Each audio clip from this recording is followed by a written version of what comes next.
Hi అండి. Welcome back to our channel సులభ వంటలు. ఈరోజు మన ఛానల్‌లో హెల్తీ లడ్డు ఎలా తయారు చేసుకోవాలో చూద్దాం. వీడియోని లాస్ట్ వరకు చూడండి. మీకు నచ్చినట్లయితే మీ సపోర్ట్‌గా ఒక లైక్ చేయండి. లేట్ చేయకుండా వీడియోలోకెళ్ళిపోదాం.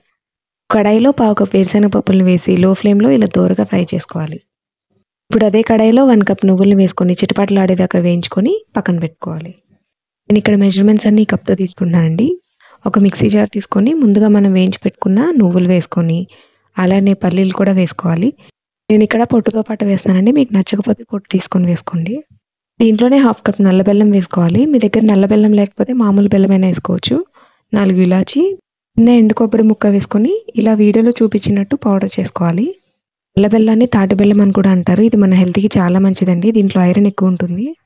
అలానే నువ్వుల్లో కూడా కాల్షియం ఎక్కువగా ఉంటుంది. రక్తహీనతతో బాధపడే వాళ్ళు, ఎముకల సమస్యలు ఉన్న వాళ్ళు, జుట్టు ఊడిపోతున్న, ఇర్రెగ్యులర్ పీరియడ్స్ ఉన్న లడ్డూని రోజుకొకటి తింటే మంచి రిజల్ట్స్ ఉంటాయండి. ఇప్పుడు ఈ పౌడర్‌ని మిక్సింగ్ బౌల్‌లోకి తీసుకొని 2 స్పూన్స్ నెయ్యి వేసుకొని లడ్డూలాగా చుట్టుకోవాలి. కొంతమందికి లడ్డూలు క్రంచీగా ఉంటే నచ్చుతాయి. అలాంటి వాళ్ళు ఈ మిక్స్చర్‌లో నేతిలో వేయించిన జీడిపప్పు, బాదం పలుకులు వేసుకొని మిక్స్ చేసుకోండి. వీడియో నచ్చితే లైక్ చేయండి, షేర్ చేయండి. ఇలాంటి మరిన్ని రెసిపీస్ కోసం మన ఛానల్ సబ్స్క్రైబ్ చేసుకోండి.